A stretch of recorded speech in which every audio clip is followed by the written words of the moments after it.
আজ আমি বিদ্যাসাগর ইউনিভার্সিটির বিএ 6 সেমিস্টারের পাসের ডিএসই বাংলার লাস্ট মিনিট সাজেশন তোমাদের সামনে তুলে ধরছি। এবারে শেষ মুহূর্তে এসে তোমরা কোন কোন প্রশ্নগুলি খুব ভালো করে দেখে যাবে একটু দেখে নাও।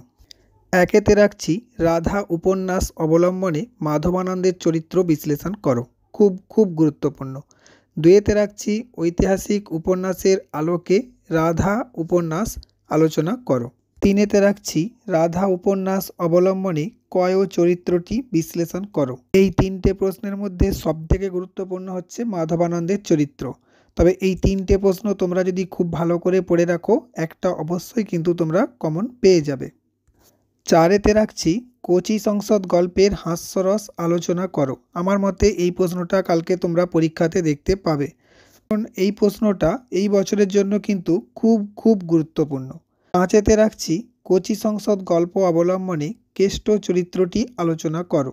অতএব এই 4 আর 5 কোচি সংসদ গল্পের হাস্যরস এবং কেষ্ট চরিত্র এই দুটি তোমরা খুব ভালো করে পড়ে রাখবে, এর মধ্যে অবশ্যই কিন্তু একটি আসবে।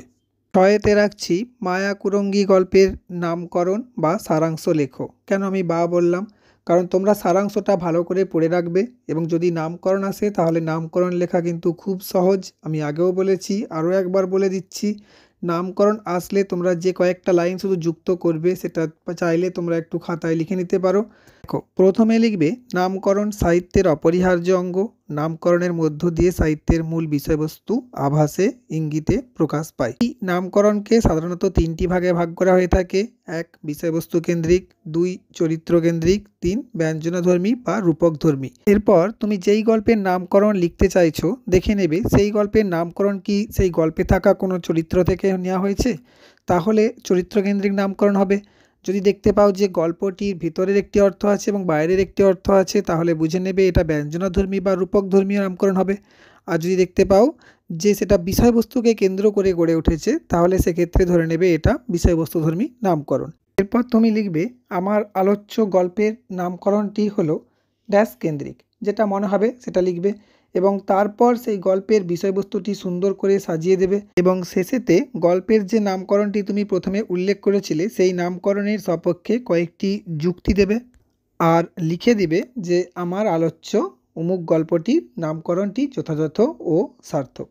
হাতেতে রেখেছি ভিখারি সাহেব গল্প অবলম্বনে ভিখারি সাহেবের পরিচয় দাও। এটাও কিন্তু খুব গুরুত্বপূর্ণ।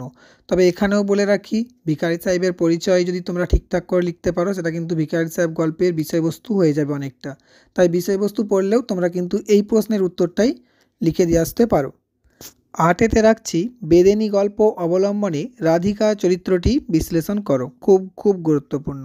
9এতে রাখছি বেদেনী গল্পের সমাজ চিত্র আলোচনা করো।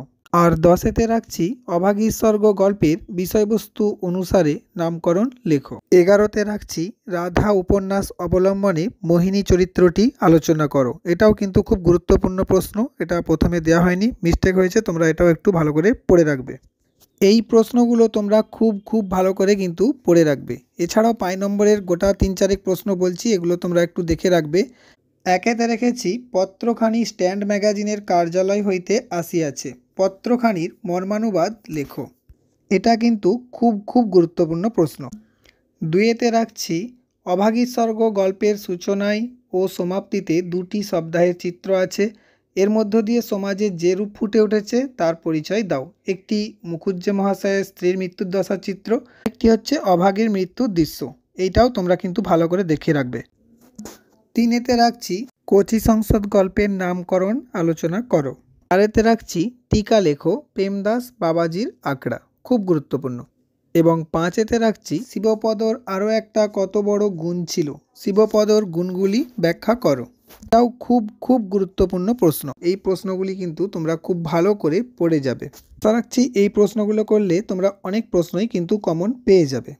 আর যদি এর থেকেও অনেক প্রশ্ন তোমরা করতে চাও তাহলে পূর্বে যে সাজেশানটি আপলোড করে রেখেছি সেই সাজেশানটি তোমরা ফলো করতে পারো। আমাদের চ্যানেলের এই ধরনের আরও অন্যান্য ভিডিও পাওয়ার জন্য তোমরা চ্যানেলটি সাবস্ক্রাইব করে ভিডিওটি লাইক করে বন্ধুদের মধ্যে শেয়ার করে দিও। ধন্যবাদ।